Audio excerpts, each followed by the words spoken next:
Jeez. Punters, g'day. Welcome to the deep dive. Guttural noises from Jack Dickens, who's back, and amongst it, pleasure to be welcomed by him, by Shane Ciurleo, and by Mark Rhoden. We're going around the grounds, but we will start in Queensland, because that's where the Group 1s were, which means something. But, Curls, shall we just touch on, before we jump into the main races, shall we touch on Ayrton, because it had basically won the Stradbroke, and now it's not winning the Stradbroke. Yeah, look, I think... I said this last week, I thought it was favourite for the Stradbroke just based on how the opposition was going. I suppose it's got beat, fair enough. It seems to have regressed on the punting form data from that Caulfield win. Small margin defeat. If it wins, it's got beat, a long head or something like that, or a long neck or something. A small margin anyway. Race fine, winner was just too good, too strong. Not much to say about it. There's still no clear. I would have preferred it won, just because it would have painted a clear picture for the Stradbroke, give us something to look, have some interest in the race. But yeah, anyway, I don't know. Did you hear anything from the yard on this horse? No, I didn't. No. It's regressed 1.2 lengths on the punting form data, and that figure it's done at Caulfield was not touched, just cruised around. So you could comfortably make a case that at Caulfield it could have run a 10. So so it's a 2.5 length regression. Yeah, probably is. Yeah. First time going the other way, I guess. Is that an excuse? Second up, you think. Second up, yeah. You think I'd be very, very keen to forget it. Trust the SP, trust the horse, and absolutely steam into this thing, especially if it's not going the Stradbroke. You're not going to get a shorter price than you have to take on Saturday, are you? No, you're going to get a better price for sure. I think it could be one of the better of the month stuff. Well, look out of the race. Apache Chase has got excellent track stats. Front runner sort of said in the preview that he'll be the catch me if you can type horse, and the eye catcher out of the race was Amish Boy. Interestingly enough, he was back to the inside on Amish Boy, fastest last 600 of the meeting. He's got beat. What was the official margin there? 0.3 on arguably inferior part of the track. As the day progressed, we saw that, and the punting form wides data tells us that as well. Apache Chase was the winner, was the horse that was closest to the rail all day that won. Yeah, okay. Okay. So do you think Amish Boy Ayrton to a fairer track, especially away from Eagle Farm? Bets? Yeah, away from Eagle Farm. It's got to be. Yeah, away from Eagle Farm's the key point here. I think. Hope they go different races. There is obviously Apache Chase goes to the Stradbroke now. The other two will probably meet again, Ayrton and Amish Boy. Oh, Christ. He's only won one race, Amish. He's run a lot of good races, but he finds it hard to hit the wire. Well, if you look at the track data on punting form and have a look at the wides data, the wider they got, the better they went later in the day, to the point where Accelerate sat 5 wide, no cover in the last and still won. What do we say about the inside on the day? That's the big query, I suppose. Our first bet of the day, Louvois, was up the inside and over racing on a good tempo, and may have got bogged down a little bit. So I don't know. I've got to go back, and I don't have a firm position right now on track. Okay. It's a real rabbit hole horse, that Amish Boy, isn't it? You look back through it on your punting form page, and it's just the form, the horses around it are enormous. Yeah. Seems it's gone around a big price, and then if you go deep into the rabbit hole, you just completely torture yourself mentally, and you look that it got knocked off by a horse called Euphoric Summer first up, who couldn't win a fucking benchmark 70 race for us 2 weeks ago at Morphettville. Oh, wow. Best not to go too deep down that rabbit hole. Curls, can we talk about the Kingsford-Smith? Because this race, to quote Darren McCauley, they were up and down like a Greek wedding there towards the end, and none of them wanted to win except for the horse that Jamie Carr was riding. Yeah. Sort of easy post-race. Vega One got the exactly perfect ride that a horse like it needs. Just like that slingshot finish type of setup. Great ride. I don't know. I honestly don't know what to make of it. Like, Jonkers led and walked, which was the first, walk for class. They went slow, which was the first little shock, I suppose, of the race. And, it gave a good kick and it's ran second. I thought Nick and Over went really good initially. And then when I look back at the meeting, he ran the second fastest last 200. But in the next race, accelerates, sat 5 deep and still wins. So maybe that where he was in run was perfect as the days unfolded. Wide with cover. I really don't know what to make of this race. Like, I don't know whether I'm pocket talking because I got the shits at Nick and Over that we took $15 earlier in the week when the first markets come out. It's SP'd 750 and missed a hole. So I don't know whether that's sort of clouding my judgment a little bit. It should. It would. Cloud mine. But certainly, like Signore Fox dives back to the inside, runs third. What does it say about the rest of them? Like, are these horses just going or what? Yeah, I mean, G-Tra's been beaten, settled seemingly in a perfect spot, so to speak, and gone completely shithouse compared with what we would expect. But, I mean, slow tempo is probably not going to suit it that much, but still you'd expect it to be a bit closer in the finish. I mean, 4.2 lengths separated the field. Right, and you got any theories on these, like, older champion horses that sort of go off the bit a bit? Who are you referring to? A bit. Well, G-Tra. Yeah. Well, he had an issue, didn't he, before this prep? And you're the veteran of this team. You've seen it. I'm certainly the veteran, yeah. Well, actually, only just in front of Curls, but you've seen a lot. A lot of people watching haven't seen a lot. They know G-Tra's a good horse. It was in the market in an Everest. It's gone shithouse 2 times in a row now. In races that off its Everest run, it should just be putting away. It hasn't. What do you do with that? Well, it had an issue before this prep, didn't it? A bone chips operation or something. We all were prepared to just hope for the best in the Goodwood. And there's half a pot on its jump out too, wasn't there? Although that was half bullshit, I think. But he's not at his top, and I mean it happens to us all. We have a peak, and then it's hard to maintain that. It's look, even a horse like Winx, who won her last 100 starts or whatever it was, she was never as good as she was on Cox Plate Day 2016, and she raced for another 2.5 years after that. Yeah. It's just that her level or 2 levels off was still good enough to keep winning. Yeah. It happens to every horse. I mean, Trekking in the same race is another one who, if he'd been going to his best of last spring or the prep before that, only loomed up to win this too, probably right spot. But a few miles on the clock now, it just can't go to that level anymore by the look. It looked like he loomed up the previous start as well, didn't it, Curls? Trekking? And we were ascribing that maybe to fitness, but I think that excuse is sort of gone now. You reckon they just sort of get to that point and that mentally the animal just goes, nah, I'm not going to hurt myself that much. I'm not going to put that much lactic acid through these old joints anymore. Fuck yes, I'm done. I've heard the theory that they do get a bit clever and they realise they're going to get fed anyway, as they go. It's understandable. Yes. I think it was even Chris Wallace said, they start to think a bit, which is not what you want from a finally turned equine athlete or any athlete. Get ready to push the button, Peter. What are we talking about? Horses? In this case, yes. Yeah. Look, it's a physical. I think it's certainly physical, just more miles on the clock, wear and tear, aging joints and all that, and half mental when they, maybe just lose that competitive desire. That's one thing like a horse like Winx never lost, even if her ability wasn't quite at the same level. But she obviously loved winning.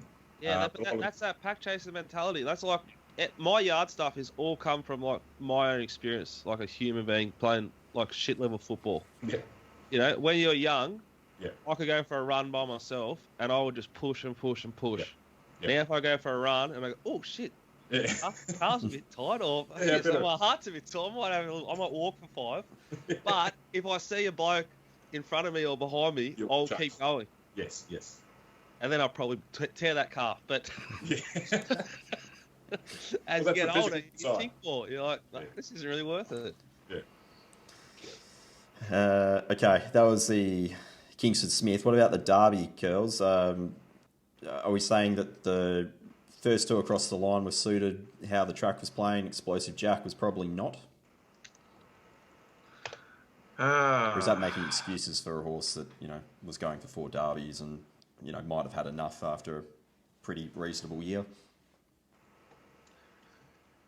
Oh, there's genuine excuses. Just I have not watched this race or any races in Queensland except for the last race at Toowoomba, and just off what Curls is saying, this horse is going to be in the wrong part of the track, and it's John Allen on an inside barrier, which is like a double negative. Look, if there's not the place to be, I'd much prefer John barrier like 8 and out. Well, I thought in run, like obviously, I was on Explosive Jack and we were on it.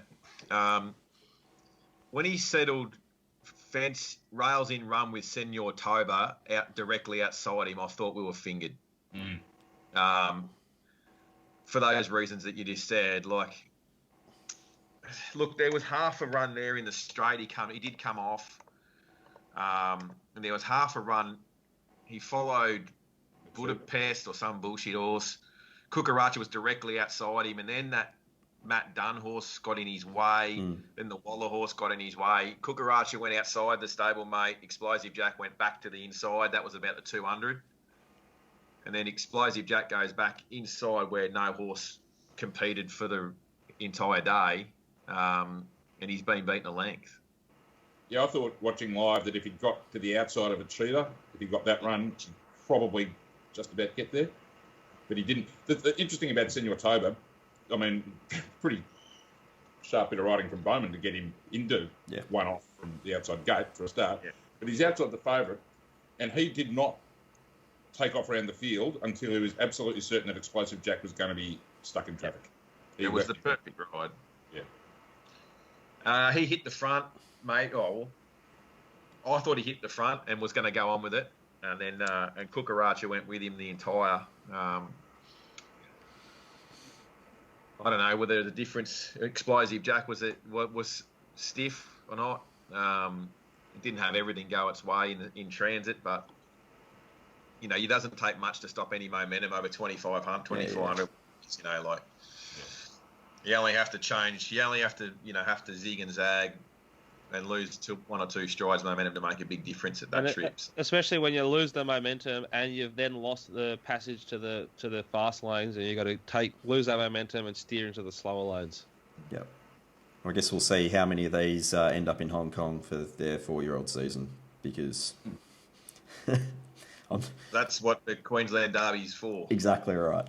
It's an amazing training performance, this Explosive Jack. Like, and also, quietly, the reverse to the previous mock with that horse that we backed at Morpheville, we backed Laquiro to beat this horse at Bendigo. Quite a big bet. Yeah. Good on Laquiro for knocking it off. Because it's then gone on to won 2 derbies and almost won a 3rd. So, yeah, cheers. It's sort of funny, you know. Well, look, it was fucking enormous at Moonee Valley, Curls, that day. Pete, we were there, and you and I, we back Grand Slam. Yeah. Like we were sitting there, we go, I think it was Car Road Grand Slam. And like, if this thing goes forward, just hit the button. Yeah. So they went past us the first time, and our stack was on, you know what I mean? And it was a big run that day as well. It's a fucking impressive horse. It's been up for a long time. Yeah. Great training performance. Okay. Yeah, we say that regularly. Great training performance. It's becoming normal. These training performances, Waller, Ma Eustace, like they just keep producing. This Kukaracha's been going around a bit. You know, he had 6 of the first 7 across the line in the Roses last week. Waller, like, He's got the Quinella in the Derby here. He's And still, you can back everything he takes to the races over the last 3 months and win. Just back him blind, every horse. Yeah, I might start doing that. Yeah. Be a lot less time consuming. Fucking hell. Yeah. The other race probably worth a quick mention was the 2-year-old size produce. Yeah. That was a Group 2. The winner is actually the half to Samizdat and Samavaro for anyone who's interested in Perth racing. You probably recognise those names. So handy little family. But what do you take out of the data, Curls? Because there's a few sort of like pooey looking performances here, and Converge has ended up. Let's just start though. How is this a Group 2? The figure is a disgrace. The figure wouldn't win like most races at Sandown on Wednesday. Now these horses will go to the Group 1 1,600 metre race in a couple of weeks' time, and it's a complete myth. I'm sorry to cut you off, mate, but like fuck this. It's just mythical. Why are these group races? Like there's so many of them. This is not a group race. And then they'll go to start or like it does my head in. Look at the Group 1 weight for age race. Look at its figure. Yeah, it's terrible. Like, just if you're watching, do the maths. You notice how, like, we're huge on being accountable and we'll give you our results, win, lose, or draw, because we want to, like, go, we're either pretty good at this or we're shit at it and get on with our lives.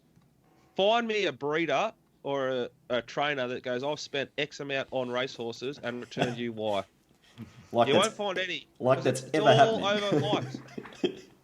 This is a little off topic, but the best breeding ad I ever heard, they used to have a radio ad for Mossman when he first went to stud, and their selling point was that Mossman broke the track record at Moonee Valley, 2,040 metres, the same day Martin Power won the Cox Plate.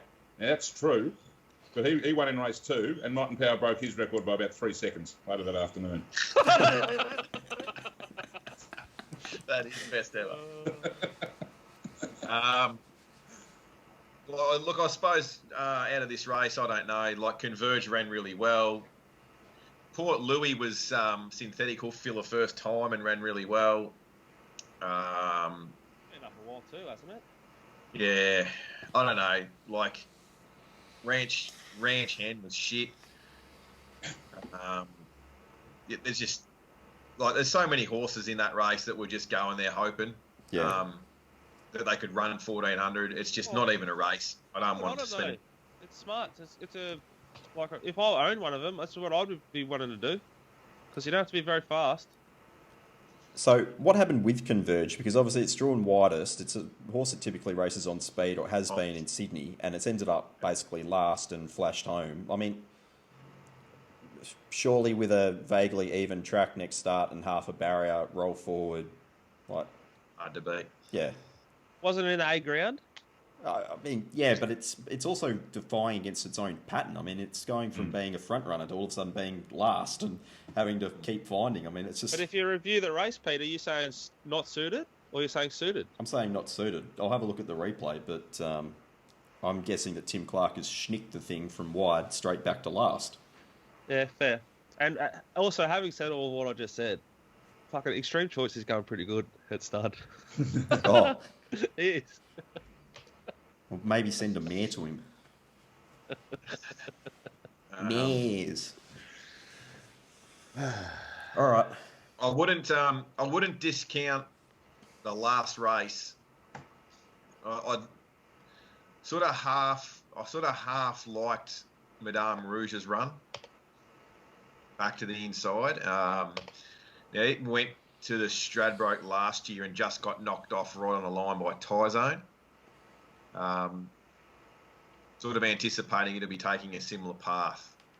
And capable of much bigger performances than that. Yeah, I thought she was good back to the inside. I love that horse, but it owes me a stack. But it's very backable, very findable. Yeah, I wouldn't be surprised to see it sort of peak next start somewhere. And 100%, if there's NBLs going in at Queensland? Yeah, I've seen the press release last night or yesterday. Yeah,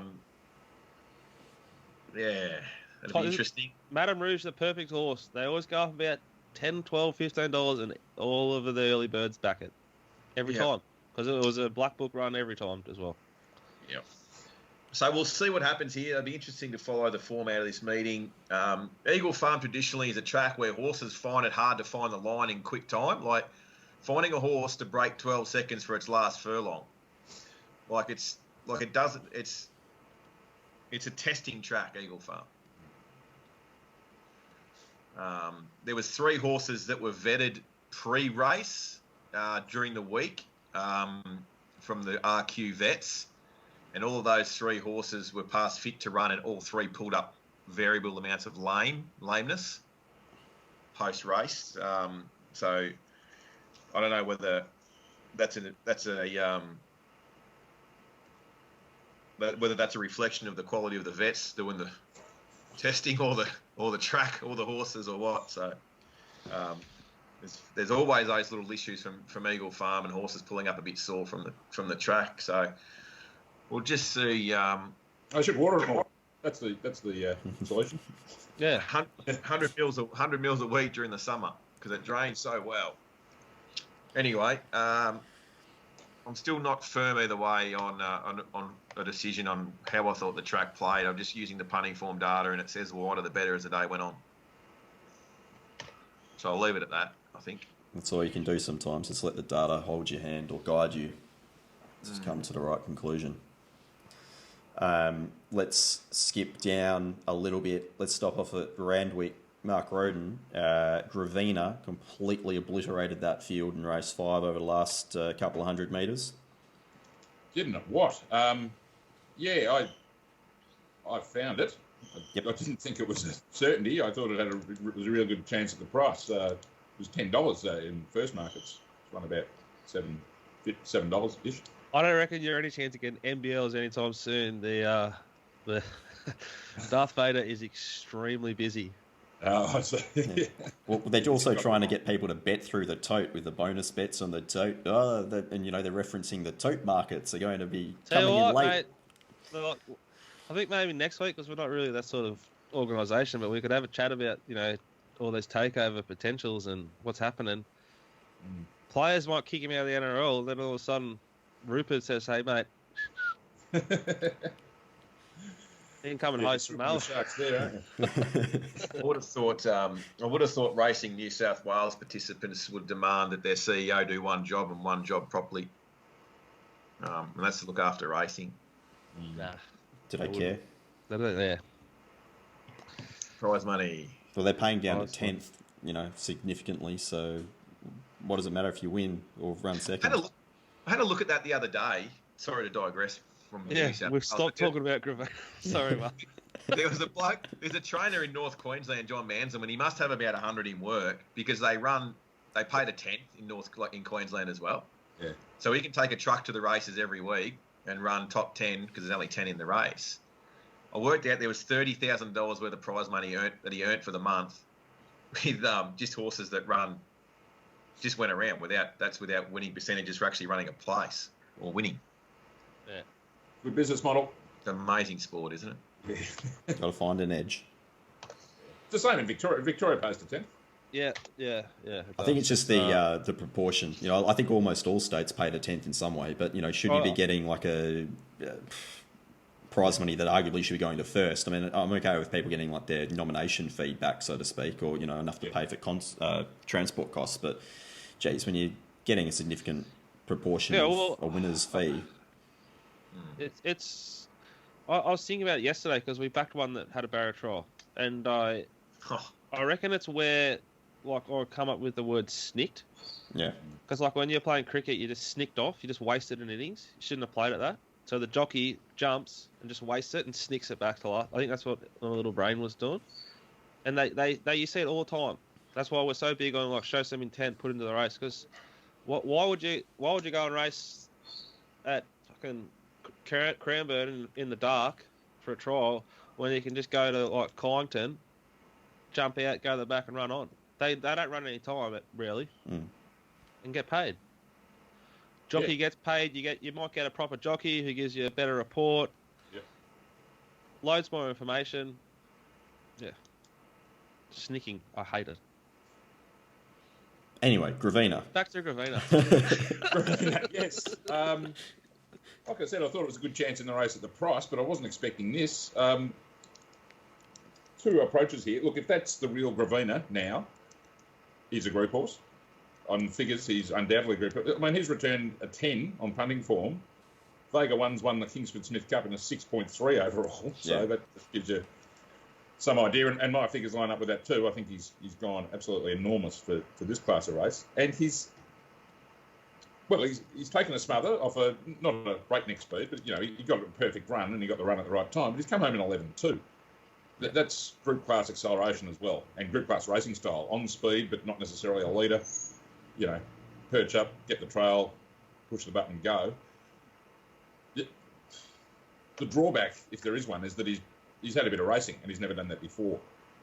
I did mention to you blokes on Saturday that he was coming off a totally unsuited run at Scone with a big weight on a windy day when he chased a very, very fast pace and was left in front too soon and only got run down on the line. So that was what sort of pushed me into backing on Saturday. But even though I expected him to get a better run, I didn't know he had that in him. So that's got to be a little bit wary. But if that is him, he is a horse capable of winning in group class for sure.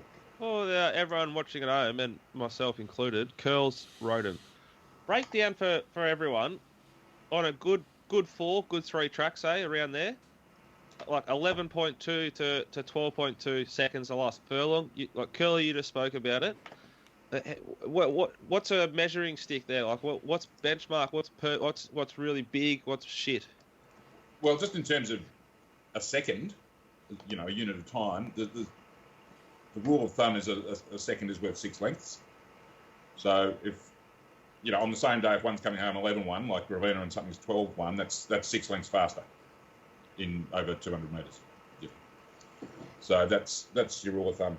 I mean, the track wasn't too bad on Saturday. Soft 5, I think, was about right. But 11.1, and overall time of 69.04 for 1200 that's a pretty good track time at Randwick. So, yeah, it was a really, I mean, it's starting to obviously say it was a really good performance, but if it can back that up, if that's its new level, he's in a lot of races.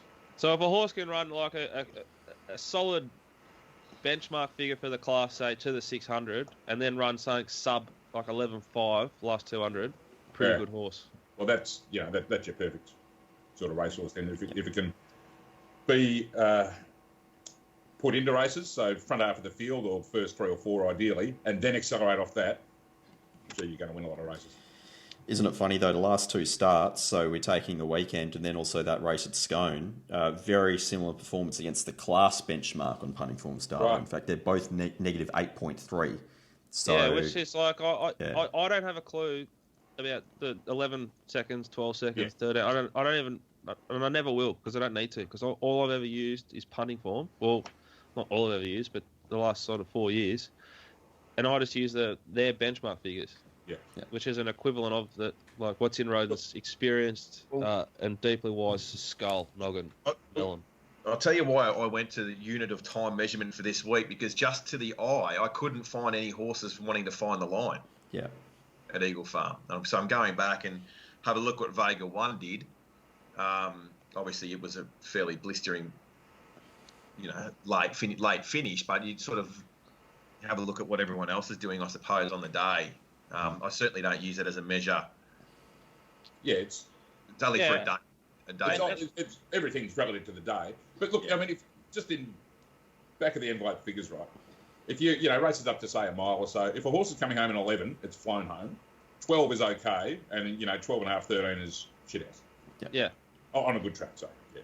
But it's unfortunate we don't have public standardised times for each individual race course or each individual state. I mean, they've got them in Hong Kong for Happy Valley based on the class, based on the distance. We've got a Group 2 where they're running -2s in a sport that's funded by wagering, in a sport where you have to pay for the data, and then you have to either be incredibly intelligent or resourceful to actually get a bet on. It's absolutely fucking staggering. But true. It's a wonderful world. Probably the other horse that's worth, I guess, just talking about briefly at Randwick is that April Rain No real support for it on the day. What are we just saying? It hasn't come back this prep, or it's just too fat? Which race was it? Race 7. What was it, 7? Yeah, Dream Circle was the winner. Yeah. April Rain's run unplaced. Yeah, Dream Circle beat 3 first uppers. I think the race is rated okay. Dream Circle's gone really well, but this is the downside of SP profiling. She's been favourite, I think, if not every start of her life, very, very close to it. She's run the biggest figure of her life. Yes, that's what I said. The race has gone well. But yeah, the market's wrong, isn't it? It looks like it. It looks like she's at first up last prep. There was a bias at Canterbury, hot rail, and she sat back, circled about 7 wide, and run just pissed in. So everyone's thinking. Ever since then, everyone's had a group horse. And she ran a figure that would have won that 2-year-old race up in Queensland on a negative 2.7. Like, it's not a big figure. She ran a 4.1, third up, her last start of the preparation, second preparation, last preparation. Yeah.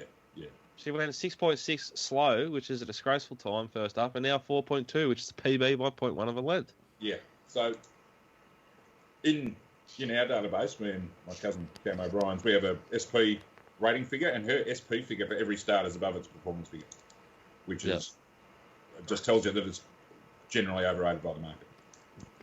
But the market's very, very intelligent, so they must be seeing something they love. Yes. Well, the market is right over the series of 10,000 races. We know that, but it doesn't mean there aren't individual mistakes. Yep. Jack Dickens, there was 3 very fast tempo races at Caulfield, producing 3 winners with big overall numbers on Punting Form's data. We're talking award winner, Strategic Phil, Wright and Rose. The first 2 shit me to tears. Now, who had award winner sitting outside the lead, apart from the market? Because this thing fucking hemorrhaged. It was a huge overlay for us on Thursday afternoon when I did the prices, first edition prices. Thought, I don't want to back a horse that's going to get worse than midfield at Caulfield out of the chute. Massive error. Fucking bad mistake. Poor gambling. This horse was like, what did it open?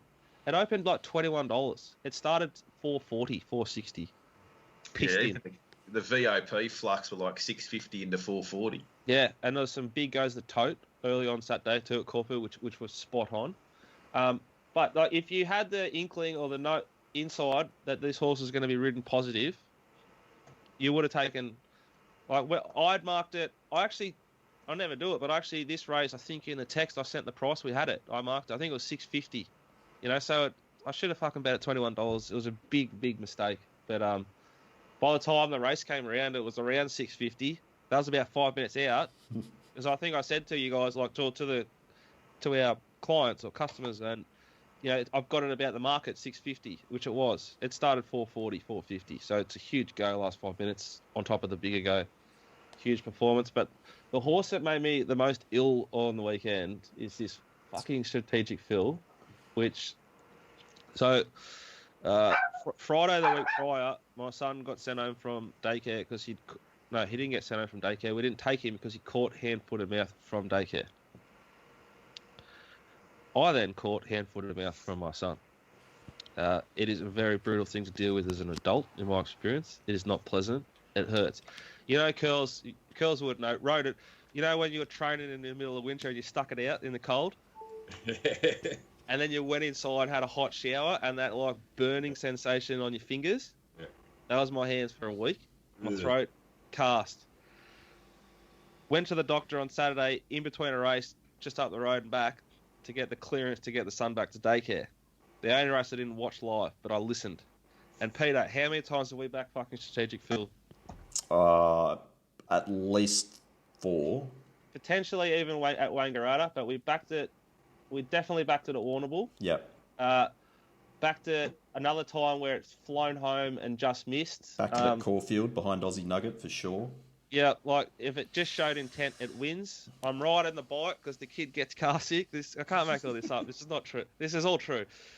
So we're riding along, and I've got the phone blaring, and I could hear it's outside lead. And if I was at home, even on the 15-second fucking delay, I would have pounded that thing to at least a neutral position, if not a very big winning position. And you just ride home. And I got home just as he crossed the line, and I fucking knew he was going to win. Now, this thing has run a career peak at start number 30. Yeah. It's improved 7 lengths off its previous start. Its previous start was near its PB. It's run 2 7.5s. It ran a 5.5 last start. Now it's run a 13. I think That's a bit sus, isn't it? No, it's not that sus because there's absolutely nothing going on in this market at all. It was friendless. And the worst part was the opposite to award winner. If I was fucking there watching, this thing got out to just on our price. Come and jump. So, intent. Billy Egan, intent. Holy shit, you know. There was some really, really genius narrative on Victoria's Racing Premier Racing channel, saying that if you go out in fast time and come home in fast time, you run fast time overall. I concur heartily. It's very hard to disagree with it. Massive light bulb moment for me, Mark.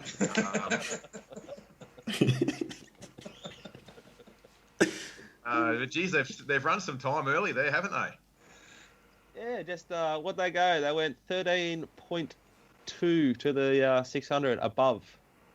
That's like one of those confident rides that horses from a certain stable in Queensland get given from time to time. Yeah. Well, maybe the horse just can handle it. It's never been given the opportunity. Anyway, I'm not suggesting that jockeys get legged up and get told ride this like it won't stop. I did think on Saturday. Speaking of jockeys, D. Oliver showed why he's easily the best in Victoria, probably Australia. He was shithouse and poor first 2 races, tactically inept. What did he do? Went back, thought about it, and completely adjusted. He sat 3 wide, no cover on Plaquette. Yeah. Which was Congratulations. completely opposite to how he was riding in the first couple. Yeah. Wins. And then you're thinking, you watch Ride and Rose, which award winner was a mistake, and not pulling the trigger on this horse was a gutless mistake, which I regret deeply. I had it shorter than it was. I just wasn't sure. I thought they might sort of go too hard here. They have. But to the eye, you didn't think that, and you thought, "Oh, he's too far back here." I'm glad we're not on heavily. Then you look at the punting form data. He sat a pair further back than you wanted to. It's the fastest race of the day. It's fucking hard to beat, man. Real hard to beat. Give him 2 races to figure out the track because the track was tricky. We thought it would sort of be a lot more even than it was. Peter, It was definitely on pace and inside. Elite riding from the goat, just elite. Speaking of elite, if there's any trainers out there that are struggling to get a winner, just ride into the show and we'll pot you because we can get them going. Mark Rhoden's potted James Cummings heavily in the Godolphin team in Melbourne last week. I did. So you're welcome, James. I was going to say, has anyone potted... that can't get hot? Let us know. Has anyone potted Moody lately? Because he's still just going. He's just so consistent, isn't he? That strike rate, I don't think that win percentage changes ever. What about the market? Oh, it's wonderful. It's steamed in for race 7, right? There was 2 horses they sort of wanted, and the only one they didn't want was Yonkers. Race 6. Yonkers has improved by 6 lengths to win, to knock off last week, who the market was so-so on, who beat Bedford. The market, just all they wanted was another dollar, who was completely blessed in run, great ride, Cam Ruilla, and Significance was given a pretty good ride, C. Newitt, but plain. It was the other one they wanted. The market has no fucking idea how to handle Peter Moody, in my opinion. It just confuses me. I get a bit, what's it doing? But then, can it consistently be wrong? Probably not. Definitely not. So sooner or later, they're going to get it right. That's what happens in my noggin. What the hell happened with Yonkers' tote price in that race? Oh. What was going on there? So what is $2.30 best tote, yet what's this last traded price on the fair was $3.20. Yeah. Jesus Christ. That's over 15% difference. Yep. Well, when you're on a 10%, must have been all those free bets coming into the 10% sling plus you're not paying commission. Yeah. Yeah. Probably the same price. Okay. Let's touch on Belmont Park because... Let's fucking start with just 2 bits of outstanding positivity. No one does this because he's hosting all the time and I always forget. But Pistol Pete put together a 25% pot month in May. The middle of the year, you're swapping between Ascot and fucking Belmont. You're in the Yarra Valley leafy thing with a leaf blower and someone jackhammering all the time. You know, you're in isolation and you put together a month of 25% pot. You are a wizard. You're a genius. Don't call me a wizard. If you're not buying Peter's stuff and betting just intelligently through the week in WA, then you've got problems and you need help. It costs fuck all, and the information is outstanding. Get on board and support him. And, Peter, you think it's now not a trench, but God bless it, whatever it is. It's a swamp. We were completely fucked. We were gone. We were dead. Okay. And Pikey hit it, and we won. So, for background, for those who weren't betting at Belmont last year, there was a small hill which caused a bit of a trench formation around the 150-metre mark at Belmont. Now, it would fluctuate week to week depending on how firm the surface was. They've done some remedial work in the off-season, I believe, to just try and smooth that out, and that's happened. But there's been a sticky spot just before that at the 170, which I'm going to call the swamp.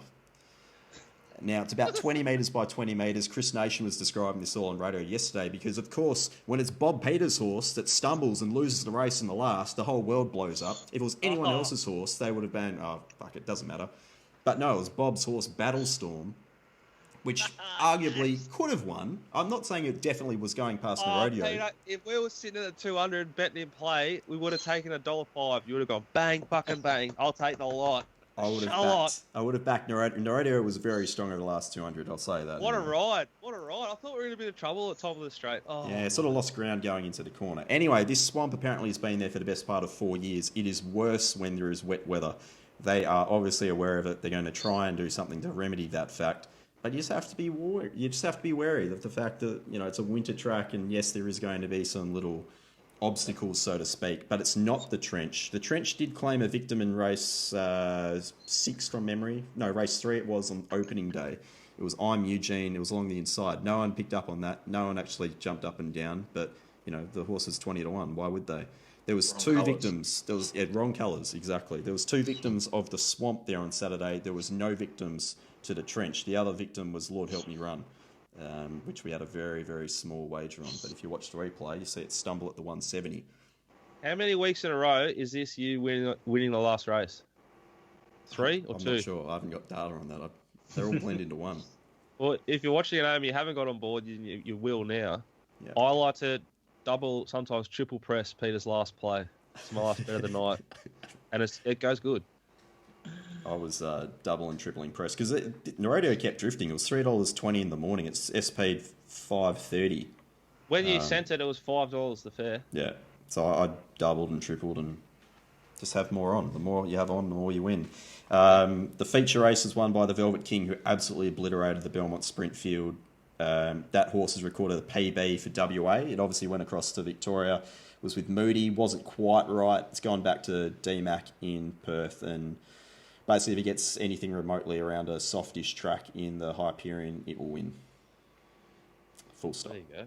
Good. Uni Times ran 5th, Peter. Yes, I wanted to go back looking for excuses for the horse. It was just a bit slow away. Jumped really well in the Northern Sprint, settled outside the leader. I was hoping it would get into a similar spot. It sort of got held up by KC, which I think is just gone. That horse I've never been a fan of, and it's just exposing itself time and time again. But I hope they keep running it because it takes up market percentage. Anyway, it sort of basically got held up a little bit going into the turn uni time, but it still was a little bit flat going to the line. So no real excuses there, but we did take early, what was it, $12, $13, $14 a place, so it would have been nice if it finished a length closer. Do you blokes triple press any of Peter's stuff? Well, it's hard to when you don't have minimum bet laws in WA, isn't it? Look at all these other but cities. But late, you can have more on. Yeah, you can. You're like, this month you sent like 80 units, say, I would have sent 160. So I'm already trying to have more on if I can. But also on a Saturday, I don't see the first sort of 4 or 5 at Belmont because they fucking jump like literally around the time of the Victorian race. Yeah, it's pretty torturous. It's actually been all over the shop with the scheduling the last month or so. Usually we come right off the back of Sydney Metro, but a few times they've been off the back of, I think, Victoria. One time was off the back of Queensland. It's tough trying to work out where you are. Unfortunately, I don't think that's the rebate seeding stuff's done much on Betfair, Curls. Do you reckon it has? I don't know for WA. I haven't taken enough notice. I'm hoping it was more liquid because you need to be still quite tactical when you start dropping in if you want to on things, $15 to $25. There's not much there in the fun, is there? Yeah. It's done zero. You know why it's done zero? Because no one's able to get on for anything substantial early. Early, yeah. Like, full stop. It's just, turnover is king, and they're limiting turnover by not having minimum bet laws, and it's so far behind the other states. Queensland's going to completely donkey fuck it from now, because why would you bet in WA if you can't get on? Doesn't matter if you've got half an idea. What, you're just going to wait and pick and choose your spots late and bet on the tote? Just bet it, just pay, yeah. Yeah. So, well, great. You lose up to 10% of your edge by betting late. Not all the time, but sometimes. Yeah. It doesn't matter what like the fair anyone does over there, does it? Until I don't know if the rebates though even working in Victoria. I think it will if they persist with it.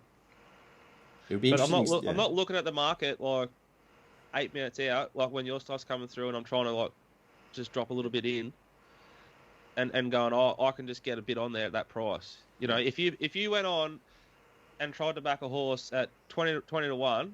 Would you say, and you tell me if this is the same in Queensland and New South Wales, guys, if I want to back a horse 20 to 1 at Caulfield, 8 minutes out, and I had $100 on it, that would collapse it for a bit. It might jump right back out, but you can't just go have it on. 8 minutes out, what, on a Saturday? Yep. Yeah. Yeah. 20, like $15 or more. It's just where things right out. Below that, yes, have whatever you want on. Yeah, you're probably taking all that's available at that odds range. And and as you say, then if the big boys don't like it, it snaps back. But at that time, that's probably about it. Yeah, I guess we'll wait and see what happens with Queensland and more importantly with Victoria as this trial goes on, say, towards carnival time, springtime. I don't know what's going to change there. It'd be interesting to see what happens. Like, you only have to look at, have dynamic open when the prices go up in Queensland. I don't look elsewhere. But the grubbery is still strong here. Yep. Like, there's a lot of price moves now. For the dollar value of those price moves is like negligible. It could be someone having 50 at $10. And then it's $6. Yeah, but the minimum, like once the minimum bet laws go up, it's really really good. Like if I build my prices today for Sandown on Wednesday, and they go up tonight, I can get on for enough for me. Same. It hasn't, and it's had no impact on the time of release of markets either. No, it has. Well, I think I was talking to maybe Curls. We wanted to back one at like Geelong on a Friday, and they weren't even up on Thursday night. But I think it has to, and this is because I suppose for the big city meetings you won't see much difference. But look at it from the bookies' point of view. They've been blessed and protected in a lot of by the plan thing, because you can just. I won't say chuck up anything, but you can half chuck up anything because you can just knock people back and get your market knocked into shape very, very cheaply. Now, look, country meetings, we're talking about $1,000. So you're still getting your market knocked into shape cheaply, but they'll have to dedicate more resources to getting that market more accurate in the first place. Which, it's just you just sort of sitting there hoping, all right, no one go yet. Let's wait till there's 6 joints up. Yeah, I mean that's fucking solid start to the betting. Like that's a solid start, like on a Wednesday afternoon for saying on Thursday. You know what I mean? Yeah. And when so many pricing robots and systems are just keyed into what everyone else is doing. You know, you can't blame the people that are being piggybacked off who go up first for waiting. 100%. Couldn't agree more. And little tip out there for anyone: 365. I don't know why, but they're not on dynamic at the moment. No. Yeah. And it is causing them to miss things. Well, I don't know if it's because they're not on dynamic, but they are missing more than they were.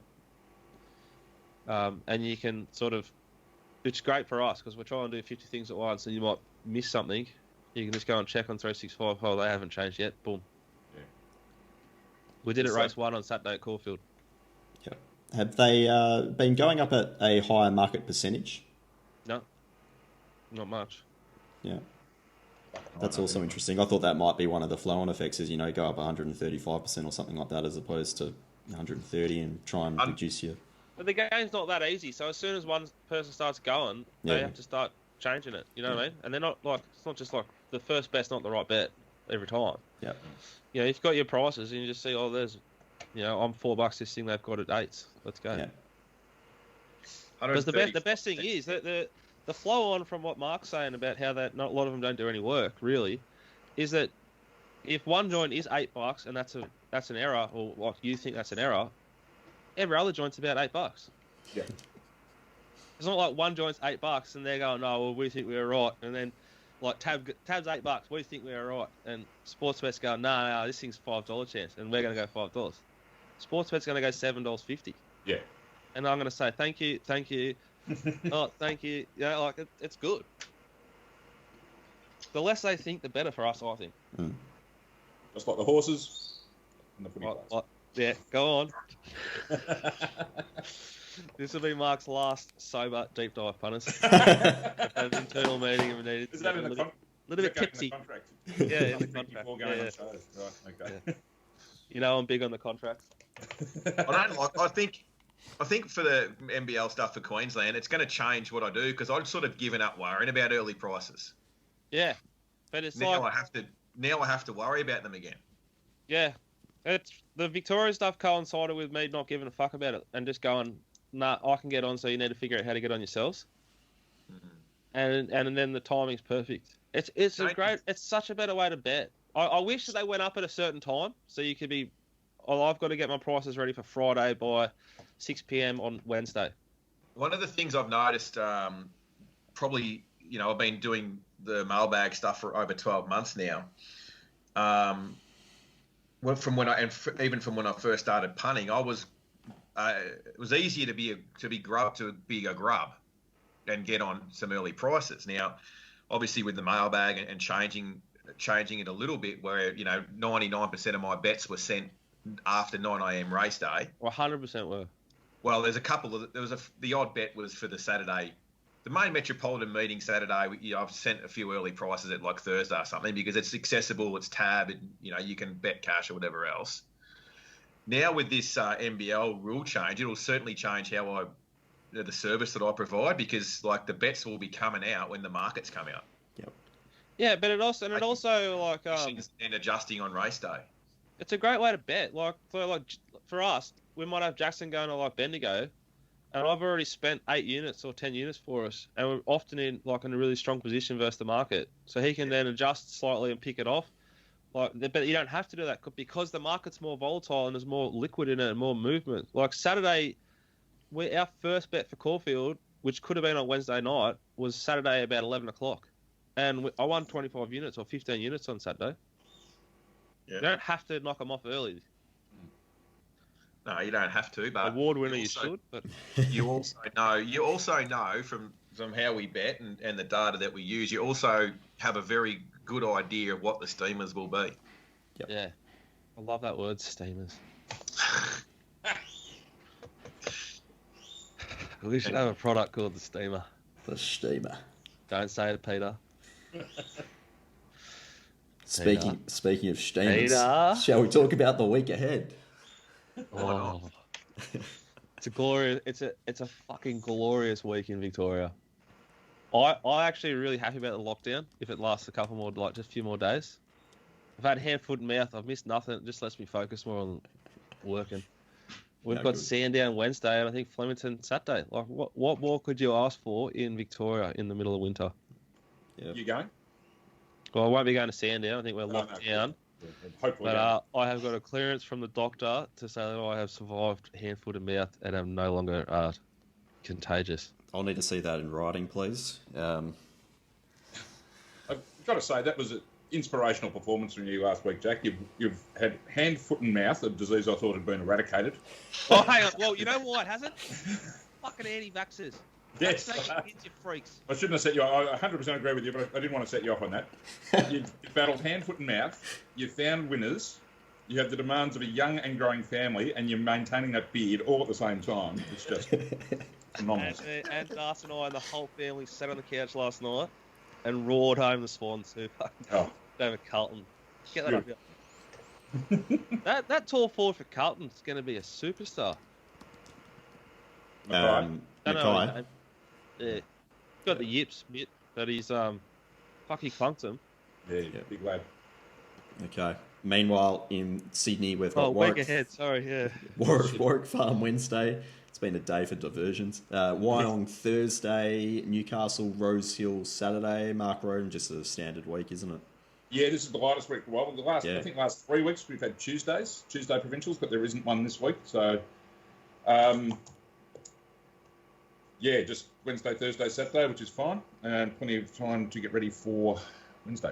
Exactly, just chipping away. And curls, you've got the Group 2 Moreton Cup, the Group 3 Sapphire Stakes, and the Group 1 Queensland Oaks.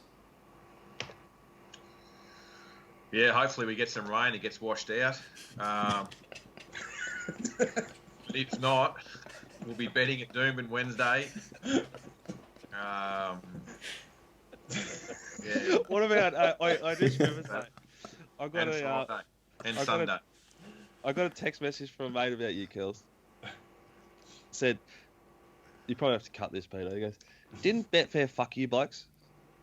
And I said, yeah, why? He goes, Curly's running around up there in fucking Toowoomba like he's a fucking Betfair mascot. In the big puffer with him. So, I have, how cold was it? It's fucking freezing up here at the moment. Like, it's 3 degrees. I tell you what I don't do, Jack. I don't waste money on clothes. I go to Kmart and I text Clarkey to say, send me a jacket or a jumper. Yeah, no, that's what I said to him. I said, mate, when I go to Sandown, I'm still probably wearing a Betfair vest. I can't cop that jacket you wear. They're the most pox bit of merch I've ever seen. Not nothing to do with the brand. I wear the vest. The brand's fine. I like to save money where I can. But I anyway, apologies for rugging up and keeping warm on a cold winter's evening in Toowoomba. Can I just, your point about hoping that you get some rain so the meeting's called off, sort of reminds me of when I was a teenager and first getting to racing, going to the races every week, just loved betting, loved the sport, loved absolutely everything about it. If a meeting got, and I could only really go on Saturdays, obviously, going to school. If a Saturday meeting got called off, I would be devastated. It would ruin my week. Fast forward 10 or 15 years, I'm working in the bookmaking industry, 330 days a year. Saturday meeting gets called off. You are fucking celebrating. Champagne. Yeah. Sure. Go to the footy or go to the pub or something on a Saturday. It's brilliant. That's when I knew it was time to give up cricket. You just be fucking cheering the rain. Yeah. Oh, it's pretty wet, Dad. I'm not. I think I've said this on the show plenty of times before. I'm less interested in racing as I've become more involved in wagering. It's no different to the NRL argument. I don't care. I just like betting on blokes that like smacking each other up. What PVL's doing on the rules is irrelevant. Yep. Interesting. I genuinely prefer watching NRL right now. I'm like the only person. Why's that? I never really watched much of it when they were like smacking him in the head. I watched the highlights, But I watched the Swans game, and I would have watched over half a game of rugby league this week and no other AFL games. Also because the Pope's information is so fucking good that you can... And his bets are interesting because I think maybe because PVL's fucked the game. Like, he's trying to find these weird angles where it's like the second half and he's good at it. You spoke about... I'll tell you one thing I found... Like, so I watched the Rabbitohs versus Para game, the whole game, because we had South to cover the overs and the 13 plus. So once South get in front, you're still going, all right, let's put a couple more on them. We need to get that total. Oh, hang on, hold on for the 13 plus, and you get the short. I love it. And it only goes for 80 minutes. Yeah. The Swans game, the Swans game, it's like, fucking hell. I don't have the... I don't watch Richmond every week, even, but I'll watch Richmond if I can, if there's nothing else on. But it's 3 friggin' hours. It is torture. If I owned the AFL, it'd be 3 periods, like NHL. I'm used to events like Gravina's, which lasts 69.04 seconds. 3 hours is very hard to take. Yeah. Yeah. Interesting narrative about that rule change. I know we can cut this out anyway, but, Volandis are saying we've got to protect the players and, we've got to mitigate the risk because of the legalities. Yeah, and he bluffed like a threat from like a mythical thing. And, like, in racing, everyone's dependent on the job and has, like, limited ability and doesn't want to upset the apple tree. And then, in rugby league, they're just like, shut the fuck up, mate. Yeah.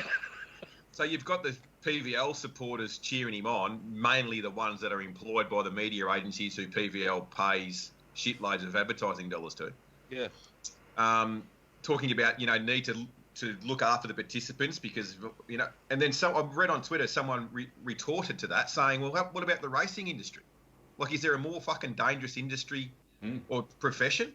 Well, you're worried about a few head-high hits in the NRL. Like, every time they throw a leg over one, they can come back just like with a disability or dead. Yeah. Yep. Because of the risk. Like, if you're going to talk about mitigating risk, fuck me dead, we'll be betting on greyhounds. Yeah, and also, like, they get paid. Like, they're not like slave gladiators who are forced to go and perform and risk their lives. Like, it's like jockeys. I tell you what. Hang on, Cam Smith, you want to sign that? Yep, sign the contract. You're playing rugby league. That's right. Could you imagine Pistol would have had a set onto the back or the Coliseum? He would have been sending out info on that live deathmatch gladiator fights, wouldn't he? Oh yeah, he'd be like down amongst the dungeon, like walking around, just like free man when they're all chained up. What about the track buyers and the chariot races? You would have been all over that. What's the data set? All right, very good. That's been a bit of everything. That's a comprehensive deep dive. Bloody wonderful. Enjoy the editing. No. I don't think you need to edit any of that. No, I think that was all sweet. Apologies to everyone watching at home. You reckon a match of AFL goes for too long? Welcome to the deep dive.